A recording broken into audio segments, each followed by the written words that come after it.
সেই ভাইটাকে আমার তরফ থেকে অনেক থ্যাংক ইউ। তো বন্ধুরা দেখতে পাচ্ছেন তারা এখনো পেইন্ট করছে। নিউ মার্কেট মোড়টা খুব সুন্দর হয়ে গেছে। তো বন্ধুরা এই আন্টিটা একটু সরতে পারলে মনে হয় আমি সামনে ছাত্র ভাইয়াটাকে দেখাতে পারতাম। তো বন্ধুরা একটু সামনে একটু লেখাগুলো আপনি একটু নোটিস করেন, খুনি হাসিনা, পাগল হাসিনা। তো যাই হোক এগুলো আর না বলি,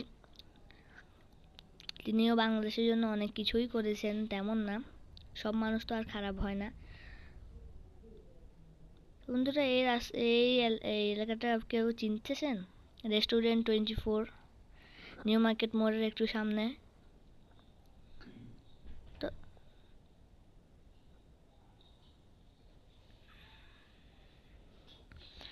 তো বন্ধুরা ট্রাফিকটা খুব ভালোভাবে মেনটেন করছিল আমাদের ছাত্র ভাইয়ারা, তাদেরকে অসংখ্য অসংখ্য ধন্যবাদ। বন্ধুরা আজকের ভিডিওটা আমি এ পর্যন্তই রাখছি।